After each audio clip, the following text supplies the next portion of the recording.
स्वागत है आपका अपने YouTube चैनल शुक्ला क्लासेस में।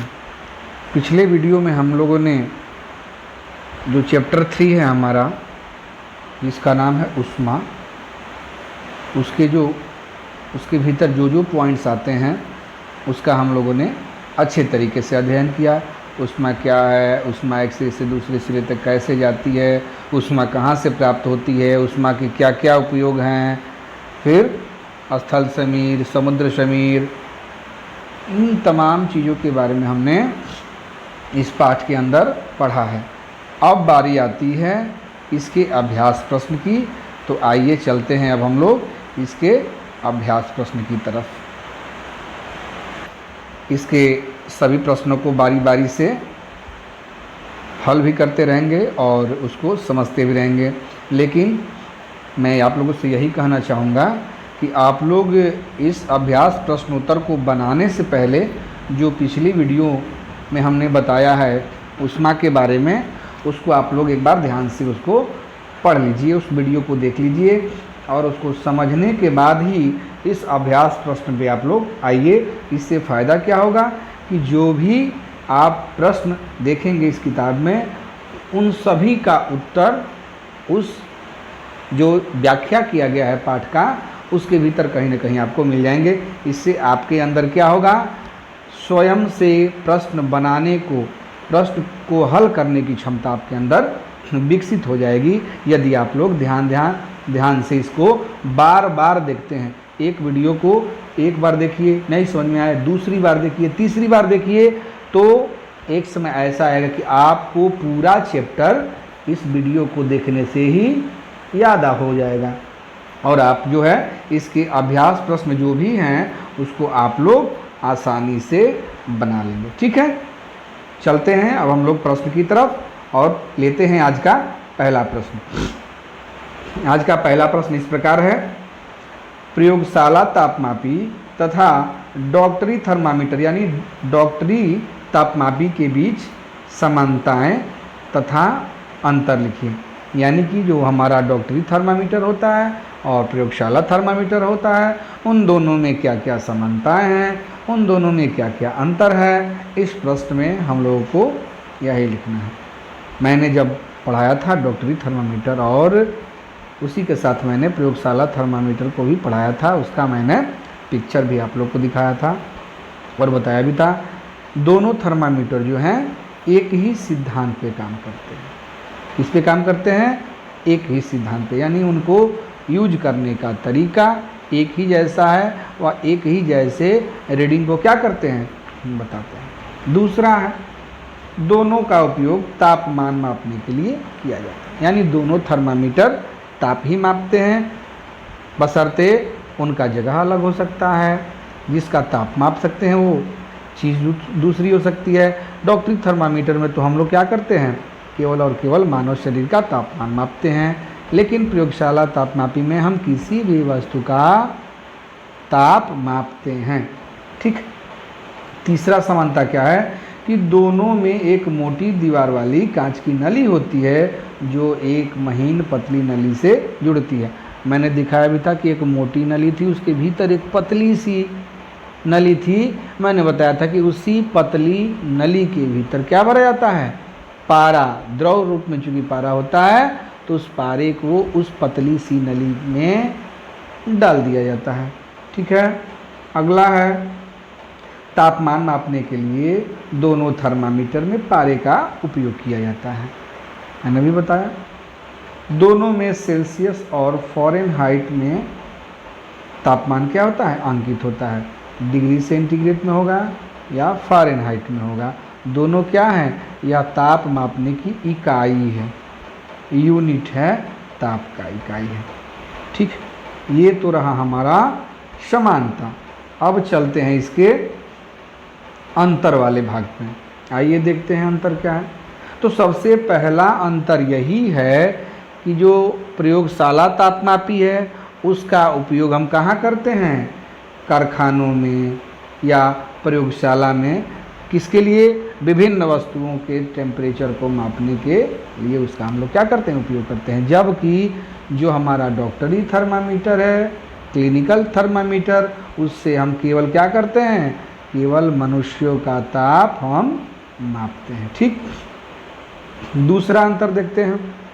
दूसरा मैंने अंतर बताया था, ये सारी चीज़ें उसी की है जो मैंने कल बताया था, उसी से ये आपको एकदम आराम से, जैसे आप वीडियो को देखेंगे ये तुरंत आपको, यदि आपने वीडियो देखा है, अच्छे से समझा है, तो जो मैं बता रहा हूँ उन्हीं सारी बातों को मैंने उसमें बताया था मैंने कि जो प्रयोगशाला तापमापी है उसका जो रेंज होता है, ताप मापने का जो पावर होता है वह -10 डिग्री सेंटीग्रेड से लेकर कहाँ तक होता है, 110 डिग्री सेंटीग्रेड, यानी ये निगेटिव में भी ताप मापता है, निगेटिव में ताप मापता है और निगेटिव से पॉजिटिव में भी ताप मापता है। यानी -10 डिग्री का मतलब होता है 0 से 10 डिग्री नीचे, 0 से भी नीचे। ठीक है, जबकि हम लोग ने बताया था कि जो डॉक्टरी थर्मामीटर है वह 35 डिग्री सेंटीग्रेड से लेकर के 42 डिग्री सेंटीग्रेड तक के क्या कर सकता है, ताप को मापता है। ताप को क्या करता है, मापता है। ठीक, दोनों में अंतर हो गया कि एक का -10 से 110 डिग्री है और दूसरे का 35 डिग्री से 42 डिग्री तक है। आइए अगला देखते हैं। आमतौर पर प्रयोगशाला थर्मामीटर में कोई अवरोध नहीं होता है, जबकि डॉक्टरी थर्मामीटर में पारा वाल्व के पास एक अवरोध होता है। मैंने बताया था कि 35 डिग्री से नीचे पारा न चला जाए, इसके लिए डॉक्टरी थर्मामीटर में एक बल्ब लगा होता है, जबकि वो बल्ब जो है प्रयोगशाला तापमापी में नहीं लगा होता है। आगे आते हैं।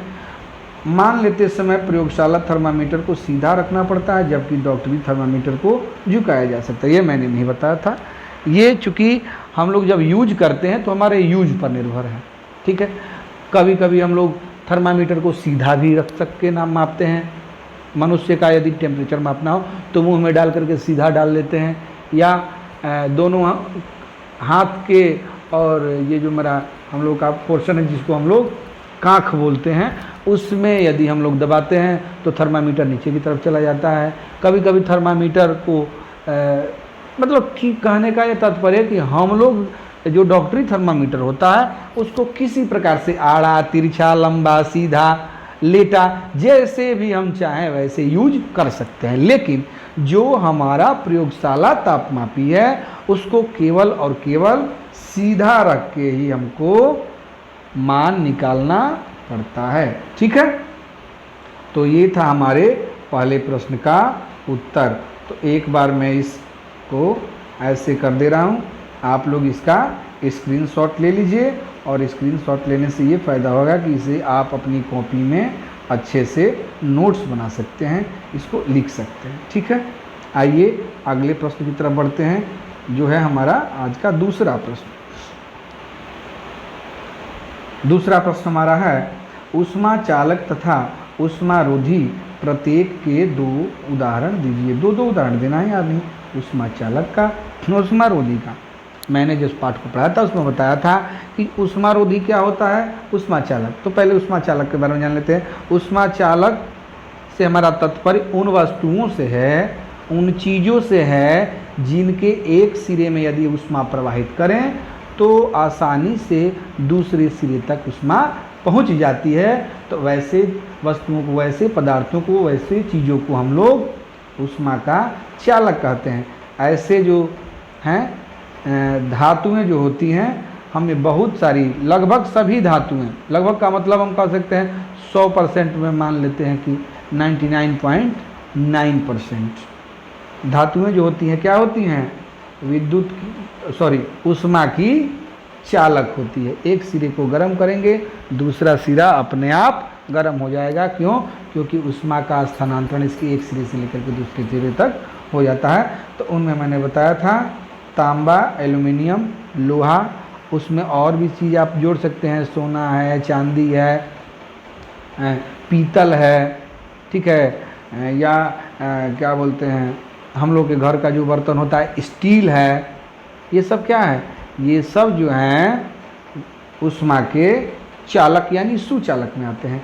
आगे आते हैं ऊष्मारोधी के बारे में। ऊष्मारोधी से हमारा तात्पर्य उन वस्तुओं से है जिनमें ऊष्मा 9 के बराबर एक सिरे से दूसरे सिरे तक एकदम नहीं नहीं से कह सकते हैं, लेकिन ये कह सकते हैं कि 9 के बराबर, या कभी कभी हम कह सकते हैं कि नहीं भी हो सकती है, एक सिरे से दूसरे सिरे तक ऊष्मा नहीं पहुंच सकती है। यही कारण है कि जो हमारा चाय बनाने वाला सस्पेन होता है उसके हैंडल पर जो कवर लगा होता है वो प्लास्टिक का होता है। क्यों?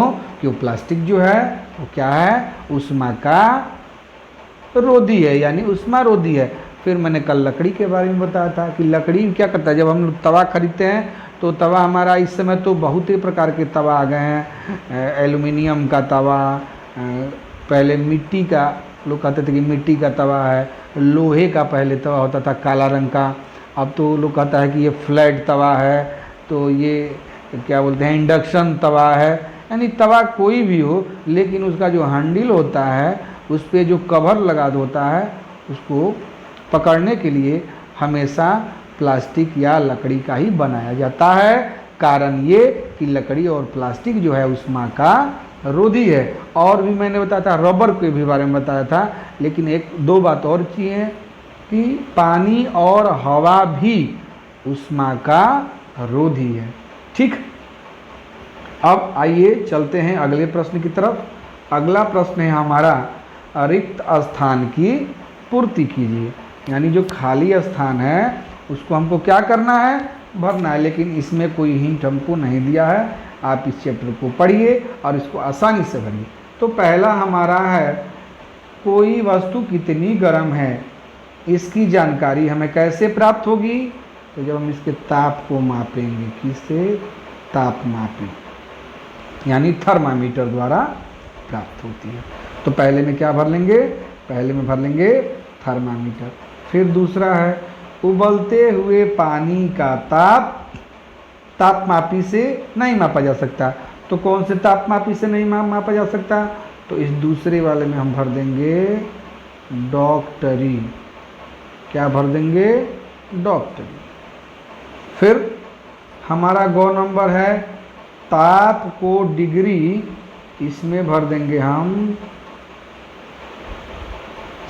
सेल्सियस। क्या भर लेंगे, सेल्सियस। सेल्सियस जो है पैमाना है, इसके पहले भी इस पर चर्चा हुई है। तो एक बार आप लोग इसका मैसेज छोड़ देता हूँ, आप लोग इसका स्क्रीनशॉट ले लीजिए, तब मैं इसको हटाऊंगा। ठीक है, चलिए आगे बढ़ते हैं। ये था हमारा गौ नंबर। यहाँ देखिए हमारा घ नंबर है। घ नंबर क्या कह रहा है, बिना किसी माध्यम द्वारा ऊष्मा स्थानांतरण के प्रक्रम को क्या कहते हैं। हमने बताया था कल पाठ में कि ऊष्मा का स्थानांतरण जब किसी बिना माध्यम के होता है तो उसको हम विकिरण बोलते हैं, विकिरण। और मैंने ये भी चर्चा किया था कि जो सूर्य का प्रकाश पृथ्वी पर आता है वह किसके माध्यम से आता है, वह विकिरण के ही माध्यम से आता है। ठीक है, किसके माध्यम से आता है, तो यहाँ पे आप लोग जो है यहाँ पे विकिरण लिख लेंगे। देखिए यहाँ पे घ नंबर में यहाँ तापमान दिया है, इसको आप लोग तापमापी बना लेंगे। ठीक है, यहाँ पे हम लोग विकिरण। तो कल मैं जब बता रहा था आप लोग को कि जो सूर्य का प्रकाश है वह बिना किसी माध्यम से जो है वहाँ से पृथ्वी तक आता है, तो इस प्रकार के माध्यम को हम विकिरण बोलते हैं। क्या बोलते हैं, विकिरण बोलते हैं। फिर अंगा नंबर है, स्टील की एक ठंडी चम्मच गर्म दूध के प्याले में रखी गई, यह अपने दूसरे सिरे तक ऊष्मा का स्थानांतरण किस विधि द्वारा करेगी। तो मैंने बताया था कि ठोसों में जो ऊष्मा का स्थानांतरण होता है वह किस प्रकार होता है, चालन विधि द्वारा। किस विधि द्वारा, चालन विधि द्वारा। मैंने इस पे कहानी बताया था, चाय वाला एक बच्चा जो है अपने दादाजी को चाय ले जा रहा था, फिर चीनी कम था, दादाजी ने चीनी मांगा, वो ले जाके चीनी देता है। चाचा दादाजी जो है उस चीनी को चम्मच से डाल करके चाय में ही चम्मच को छोड़ देते हैं। जब बच्चा चम्मच को छूता है तो उसको गर्म महसूस होता है, वो इसी कारण से हुआ। क्योंकि चाय से जो है चम्मच का एक सिरा गर्म हुआ और वह लास्ट से जो दूसरा सिरा तक था वहाँ तक अपनी ऊष्मा को क्या किया, पहुँचा दिया, इसीलिए वो चम्मच जो है गर्म लगने लगा। फिर आते हैं 4 नंबर पे, हल्के रंग के वस्त्रों की अपेक्षा खाली स्थान रंग के वस्त्र ऊष्मा का अधिक अवशोषण करते हैं।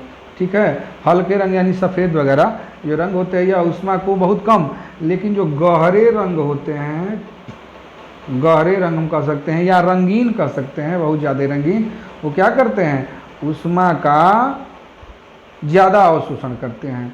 ठीक है, प्रश्न पूछता है, एक प्रश्न आता है कि क्या कारण है कि सर्दियों में यानी ठंडी में सफ़ेद कपड़े की अपेक्षा रंगीन कपड़ा पहनने की सलाह दी जाती है। तो इसका कारण यही है कि जो रंगीन कपड़े होते हैं वह सूर्य के गर्मी को यानी सूर्य के प्रकाश को, ऊष्मा को अवशोषित करते हैं तेज़ी से, जिससे हमारा शरीर क्या हो जाता है, गर्म हो जाता है। यदि हम सफ़ेद शर्ट पहनेंगे या सफ़ेद कुर्ता पहनेंगे या हल्का रंग का पहनेंगे तो वो सूर्य के प्रकाश को जो है उतना अवशोषित नहीं करता है। ठीक, आगे बढ़ते हैं इसमें। तो आप लोग इसका भी स्क्रीनशॉट आप लोग ले लीजिए, क्या क्या भरा जाएगा। ऐसे मैंने यहाँ लिख दिया है, क से लेकर के और च तक क्या क्या इसमें भरे जाएंगे। जो पहला वाला है बस उसी में एक बदल देना है, उसमें तापमापी कर देना। तापमापी ही बताता है, तापमान तो ये है कि कितना टेम्परेचर है वो बताता है। ठीक है, लेकिन कितनी गर्म है इसकी जानकारी तापमापी द्वारा प्राप्त होती है। ठीक, आगे बढ़ते हैं और यहाँ आते हैं प्रश्न संख्या 4 की तरफ। और प्रश्न संख्या 4 है, क्या दिया है, कॉलम ए में दिए गए कथनों का कॉलम बी में दिए गए शब्दों से मिलान करना। यानी एक तरफ कॉलम ए है, दूसरी तरफ कॉलम बी है और दोनों को क्या करना है, मिलाना है। तो पहला दिया है थल समीर के बहने का समय। कल मैं बता रहा था कि थल समीर कब बहता है, तो थल समीर जो है वह हमेशा बहता है रात। थल समीर कहाँ कब बहता है, सॉरी, थल समीर जो होता है हमेशा बहता है रात में। ठीक है, समुद्री समीर दिन में बहता है। ठीक, इसके बाद मतलब जब मैं चैप्टर को पढ़ा रहा था तो मैं ये बता रहा था कि दिन के समय होता क्या है कि स्थल जो है यानी धरती जल की अपेक्षा तेज़ी से गर्म हो जाती है। जो समुद्र के तट पे लोग रहते हैं वो इस बात का अनुभव जरूर करते होंगे कि होता क्या है कि दिन का जो समय होता है ना, उस समय जब सूर्य का प्रकाश जो है धरती पे आता है तो धरती जो है जल की अपेक्षा जल्दी गर्म हो जाती है। तो जब जल्दी गर्म हो जाएगी तो इसका जो एयर है गर्म होकर के ऊपर की तरफ उठने लगता है। जब ऊपर उठता है तो जगह तो खाली हो गया, तो उसी जगह को भरने के लिए समुद्र के तरफ से जो हवा आती है, ठंडी ठंडी हवा आती है, उसके जगह को भरने के लिए। ठीक है, उसी हवा को हम समुद्र की तरफ से जो हवा आती है उसी हवा को हम समुद्री समीर कहते हैं। और वह कब बहती है, समुद्री समीर हमेशा दिन के समय बहेगा। ठीक इसके विपरीत जब रात होगा, जब रात होता है तो क्या होता है, रात में विपरीत हो जाएगा। समुद्र का जो जल है वह स्थल की अपेक्षा धीरे धीरे ठंडा होता है। तो धीरे धीरे ठंडा होता है तो क्या होगा, तब स्थल की तरफ से यानी जमीन की तरफ से वायु जो है समुद्र की ओर बहने लगती है। तो जो स्थल समीर बहता है कब बहता है, रात के समय। ठीक है, तो जो चूंकि यह स्थल से बह रहा है इसलिए इसको स्थल समीर कहते हैं। ठीक है, अब गहरे रंग के कपड़े पसंद करने का समय कब है, तो मैंने बताया था कि गहरे रंग के कपड़े जो है सर्दियों में पहने जाते हैं। क्यों, क्योंकि यह ऊष्मा का अधिक अवशोषण करते हैं और शरीर को गर्म बनाए रखते हैं। फिर अगला है घ नंबर, हल्के रंग के कपड़े पसंद करने का समय कब है, गर्मियों में। क्योंकि गर्मी में यह कम अवशोषित करेंगे तो व्यक्ति को कम गर्मी फील होगी। ठीक है, मैंने इसको लिख दिया है आपकी किताब में, इस जगह पे अलग अलग है। मैं बता देता हूँ क्या लिखा हुआ है, तो आप लोग एक बार मिला लीजिएगा। यहाँ पहले में किताब में लिखा है गर्मी, दूसरे में लिखा है सर्दी, गर्मियाँ लिखा है, आप लोग देख लीजिएगा। दूसरे में लिखा है सर्दियाँ, तीसरा में लिखा है दिन, और चौथे में लिखा है रात। आप लोग मिला लेंगे। स्थल समीर कब बढ़ता है? रात में। समुद्री समीर दिन में बढ़ता है। गहरे रंग के कपड़े कब पसंद करते हैं? सर्दियों में। हल्के रंग का गर्मियों में। तो मैंने एक ही बार इसको बना दिया है, जस्ट सामने सामने। तो आप में देखिए, इसमें लिखा है 6 4 नंबर पे है, ये 3 नंबर पे है, ये 2 नंबर पे, ये 1 नंबर पे है। सब सीरियली है, ये 1 नंबर, 2 नंबर, 3 नंबर, 4 नंबर। तो मैंने इसको सामने सामने लिख दिया है। यदि आप चाहें तो जैसे किताब में दिया गया है वैसे लिख करके तीर के द्वारा ऐसे जो भी होगा उसको आप मिला सकते हैं। ठीक है, अब आइए आगे चलते हैं। फिर हमारा प्रश्न आया, सर्दियों में एक मोटा वस्त्र पहनने की तुलना में उसी मोटाई का कई परतों का बना वस्त्र अधिक उष्णता क्यों प्रदान करता है? व्याख्या कीजिए। पाठ के अंत में मैंने बताया भी था, इस पे एक क्वेश्चन मैंने बताया था कि क्वेश्चन आता है कि एक मोटे कंबल की अपेक्षा उसी मोटाई के 2 कंबल उससे लेना, मतलब 2 कंबलों को लेना अच्छा रहता है, क्यों? यानी एक मोटा कंबल है और उसी मोटाई के 2 और पतले पतले कंबल हैं, दोनों को लेना अच्छा रहेगा कि मोटे वाले कंबल को लेना अच्छा रहेगा? ये प्रश्न था हमारा। तो सेम वही प्रश्न है। तो होता, कल मैंने बताया था कि होता क्या है कि दोनों कपड़ों की, दोनों कंबलों के बीच जो है हवा भर जाती है, हवा रहती है। तो हवा क्या है? उष्मा का रोधी है। इसमें भी यही है, कपड़ों के बीच क्या होगा? हवा फंस जाती है। हवा जो है उष्मा रोधी का काम करती है और यह परत हमारे शरीर को गर्मी को आसपास के वातावरण में जाने से रोकता है। ठीक है, पतले कपड़े की अधिक परतें अधिक हवा को फंसने देगी और परिणाम स्वरूप शरीर की गर्मी वातावरण में जाने की संभावना कम होगी। इसलिए सर्दियों में एक मोटा वस्त्र पहनने की तुलना में उसी मोटाई का कई परतों का बना वस्त्र अधिक उष्णता प्रदान करता है। वही है, एयर भर जाता है। कल मैंने बताया भी था कि गंजी पहनते हैं, उसके बाद इनर पहनते हैं, स्वेटर पहनते हैं, जैकेट पहनते हैं, उसके बाद हमको गर्मी फील होने लगता है। क्यों गर्मी फील होने लगता है? कि इतने कपड़ों के बीच में वायु भरी होती है, और जब 2 कपड़ों के बीच वायु भरी होगी तो क्या करेगी? वो हमारे शरीर की गर्मी को बाहर नहीं जाने देगी और हमारा शरीर जो है खुद ही गर्म रहता है, तो हमको गर्मी का एहसास होते रहता है। ठीक है, इसको भी आप लोग स्क्रीनशॉट ले लीजिए। ठीक है, आगे बढ़ते हैं। चित्र को देखिए, अंकित कीजिए कि कहाँ कहाँ चालन, संवहन तथा विकिरण द्वारा ऊष्मा स्थानांतरित हो रही है। चूँकि मैंने चित्र नहीं बनाया है, आप लोग की किताब में चित्र होगा, तो मैं बारी बारी से बता दे रहा हूँ कि ऊष्मा का स्थानांतरण किस विधि द्वारा कहाँ कहाँ हो रहा है। ठीक है, तो पहला है हमारा चालन विधि द्वारा। चालन विधि द्वारा कहाँ हो रहा है?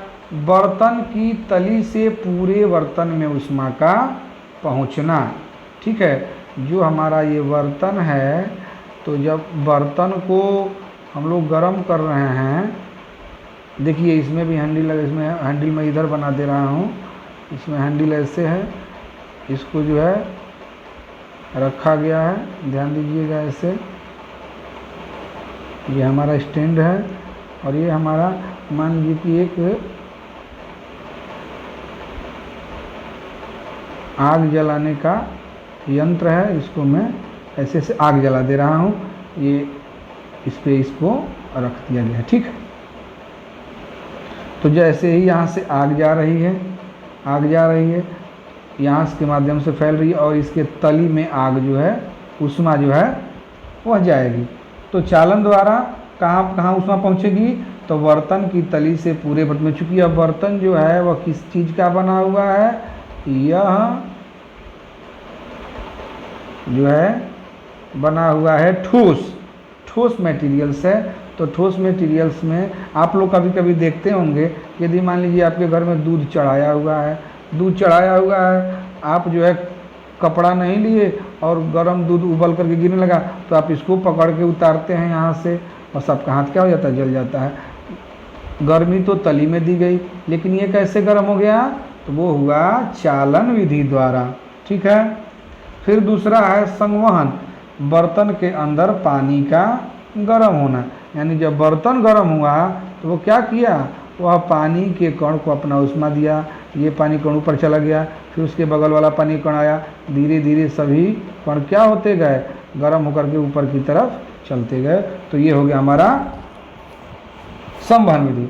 और तीसरा है रेडिएशन विकिरण, बर्नर से आसपास हवा में ऊष्मा का फैलना। ये जो हमारा बर्नर यहाँ है, यदि आप यहाँ हाथ करके रखिएगा तो आपको गर्मी महसूस होगी। कभी भी आप लोग ध्यान देते हैं कि जब भी हमको आग सेकना होता है हाथ अपना, तो हम लोग आग पर थोड़े ले जाते हैं, दूर से ही हम क्या करते हैं, आग को सेक लेते हैं, अपने शरीर को गर्माहट फील करा लेते हैं। तो वो कैसे होगा, विकिरण द्वारा। ठीक है। तो ये हमारा चित्र था। चित्र अच्छा नहीं बना है, लेकिन आप लोग को दिखाने के लिए यहाँ देखिए, यहाँ जो हैंडल बना है इसमें जो है प्लास्टिक का वो लगा हुआ है इसको पकड़ने के लिए कि ये गर्म हो। ठीक है। आगे बढ़ते हैं, इसको आप लोग लिख लीजिएगा। फिर हमारा अगला प्रश्न है, गर्म जलवायु के स्थानों पर यह परामर्श दिया जाता है कि घरों की बाहरी दीवारों पर श्वेत या सफ़ेद पेंट किया जाए, व्याख्या कीजिए। मैंने इसके पहले भी बताया था, प्रश्न ऊपर ही था कि गर्मियों के दिन में किस प्रकार के वस्त्र पहनने चाहिए, सर्दियों में किस प्रकार के, तो सेम वही चीज़ यहाँ भी होता है। जो गर्म जलवायु वाला जगह है वहाँ पे बाहरी दीवार को सफ़ेद रंग से पेंट करने की सलाह इसलिए दी जाती है क्योंकि सफ़ेद कलर जो होगा वह ऊष्मा को अधिक रूप में नहीं सोखेगा, जिससे घर ज़्यादा गर्म नहीं होगा। यदि हम उसको रंगीन, गहरे रंगीन कलर से यदि हम घर के बाहरी दीवारों को पेंट करा देंगे तो वो क्या करेंगी दीवारें, वह सूर्य की ऊष्मा का ज़्यादा अवशोषण करेंगी और परिणाम स्वरूप क्या होगा, हमारा घर बहुत गर्म हो जाएगा। इसी को मैंने लिखा है। गर्म जलवायु के स्थानों में यह सलाह इसलिए दी जाती है क्योंकि सफ़ेद रंग उस पर पड़ने वाली अधिकांश गर्मी को परावर्तित कर देता है, अर्थात सफ़ेद रंग कम मात्रा में गर्मी को अवशोषित करता है। इसलिए घर के अंदर का तापमान बहुत अधिक नहीं बढ़ता है और घर क्या रहता है, ठंडा रहता है। यदि रंगीन रहता तो अवशोषित करके गर्म हो जाता। आगे बढ़ते हैं। एक प्रश्न है कि 30 डिग्री सेंटीग्रेड के 1 लीटर जल को 50 सेंटीग्रेड के 1 लीटर जल के साथ मिलाया गया, मिश्रण का ताप होगा। पहला दिया है 80 डिग्री, दूसरा है 50 डिग्री से लेकर के 80 डिग्री, फिर 20 डिग्री, फिर 30 डिग्री। ध्यान दीजिए इस बात को, इस प्रश्न को थोड़ा सा ऐसे भी समझिए कि मान लीजिए कि 30 डिग्री टेम्परेचर है एगो पानी का, एगो का 50 डिग्री है। ठीक है। तो यदि हम मिलाएंगे तो ये कन्फर्म है कि उस जल का तापमान 30 से कम तो नहीं होगा और न ही 50 से ज़्यादा होगा, चूँकि इसका रेंज कितना है 30 से लेकर के 50 तक। इसलिए जो हमारा टेम्परेचर होगा वह हमेशा होगा 30 डिग्री से लेकर के 50 डिग्री के बीच का, चूँकि 50 इसका मैक्सिमम पावर है और 30 इस जल का मिनिमम पावर है। दोनों को मिला दिए तो या तो वो 35 होगा, 40 होगा, बहुत होगा तो 50 तो नहीं होगा, लेकिन हम मान सकते हैं कि वो 30 से लेकर के 50 के बीच तक कुछ भी हो सकता है। ठीक है। अब ये नहीं कंफर्म कर सकते हैं कि हाँ 30-35 होगा, 40 होगा, क्योंकि इसका मिनिमम रेंज जो है 30 है और मैक्सिमम पावर 50 है, तो 30 और 50 के बीच में इसका मान हो सकता है। आगे आइए, बहुत इंपॉर्टेंट क्वेश्चन और थोड़ा सा दिमाग लगाइए। पर यदि आप प्रश्नावली को भीतर के मैटर को अच्छे से पढ़े होंगे तो इसको आराम से इस प्रश्न का उत्तर आप दे सकते हैं। कह रहा है प्रश्न में कि 40 डिग्री सेंटीग्रेड ताप की लोहे की किसी गोली को कटोरे में भरे 40 डिग्री ताप के जल में डुबाया जाता है, इस प्रक्रिया में ऊष्मा क्या होगी। तो मैंने बात बताया था कि जो ऊष्मा होती है एक स्थान से दूसरे स्थान तक तभी जाती है जब ये गर्म हो एक तरफ और दूसरी तरफ ठंडा हो, ठीक। लेकिन जब दोनों तरफ एक ही समान आग लगी है तो न ये इसको कुछ कर पाएगा और न ये इसको कुछ कर पाएगा। क्या होगा?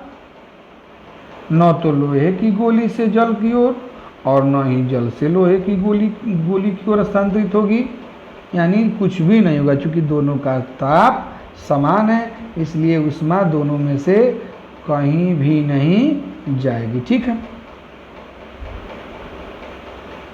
आइए अगला प्रश्न पे चलते हैं हम लोग। 10वां प्रश्न है, लकड़ी की एक चम्मच को आइसक्रीम के प्याले में डुबोया गया, इसका दूसरा सिरा क्या होगा? उत्तर दिया है चालन के कारण ठंडा हो जाएगा, संवहन के कारण ठंडा हो जाएगा, विकिरण के कारण ठंडा हो जाएगा कि ठंडा नहीं होगा। देखिए सबसे पहली बात कि जो लकड़ी का है, क्योंकि चम्मच जो है वो चम्मच किस चीज़ का है? वो चम्मच लकड़ी का है। ये चम्मच तो लकड़ी क्या होती है? ऊष्मा रोधी होती है। क्या होती है? ऊष्मा रोधी। ऊष्मा रोधी का मतलब कि इसका ये सिरा यदि गर्म हो तो ये सिरा गर्म नहीं होगा, क्योंकि इसमें ऊष्मा का स्थानांतरण नहीं होगा तो इस पर कोई प्रभाव नहीं पड़ेगा या ठंडा नहीं होगा। इसका उत्तर हमारा यही होगा, ठीक है। आगे बढ़ते हैं और आज का अंतिम प्रश्न है। तो अंतिम प्रश्न हमारा इस प्रकार है, स्टेनलेस इस्पात की कढ़ाई में प्रायः कॉपर यानी तांबे की तली लगाई जाती है, इसका कारण क्या हो सकता है? जब भी आप स्टेनलेस की बात करते हैं तो आप देखेंगे कि कुकर या कढ़ाई जो कुछ भी बनता है तो उसके नीचे पीला कलर का तली लगाया जाता है। तली इसलिए लगाया जाता है कि जो स्टेनलेस इस्पात की अपेक्षा तांबा क्या है? अच्छा चालक है। किसका? ऊष्मा का। यानी कि ऊष्मा का अच्छा चालक कौन है? तांबा। किसकी अपेक्षा? स्टेनलेस स्टील की अपेक्षा। जो कांटी आप लोग देखते हैं जिसको चाइनीज कांटी आप लोग बोलते हैं, वह भी स्टेनलेस इस्पात की बनी होती है, ठीक है। कितना मजबूत होता है। तो वही कह रहा है कि जो स्टेनलेस स्टील का जो कढ़ाई बनेगा या तवा बनेगा उसके नीचे तांबा जरूर लगाया जाएगा। क्यों? क्योंकि तांबा जो है ऊष्मा का सुचालक होता है। तो इस प्रकार हमारा जो तीसरा पाठ है, जो पाठ हमारा 3 है, उसका जो अभ्यास प्रश्न है, अभ्यास प्रश्न यहीं पे क्या होता है? समाप्त होता है। देखिए हम तो ऐसे ही पढ़ाते जा रहे हैं, लेकिन मैं एक बार फिर आप लोगों से आग्रह कह रहा हूँ कि यदि मेरा वीडियो आप लोगों को अच्छा लगे, आपको लग रहा है कि हाँ हमको इससे फ़ायदा मिल रहा है पढ़ाने से, इस वीडियो को देखने से, तो आप ज़रूर इसको सब्सक्राइब कीजिए और लाइक ज़रूर कीजिए। इससे क्या होगा? हमको वीडियो बनाने में पावर मिलेगा, शक्ति मिलेगा। जिस प्रकार से क्या बोलते हैं, गाड़ी को चलने के लिए पेट्रोल की आवश्यकता होती है, उसी प्रकार से एक शिक्षक को चलने के लिए बच्चों का प्रेम और स्नेह चाहिए होता है। तो आप लोग एक बार इसको सब्सक्राइब कीजिए और लाइक कीजिए, तो हमको और भी ज़्यादा मोटिवेशन मिलेगा और भी अच्छे अच्छे वीडियो आप लोगों को मैं देने का प्रयास करूँगा, ठीक है। आज के लिए बस इतना ही।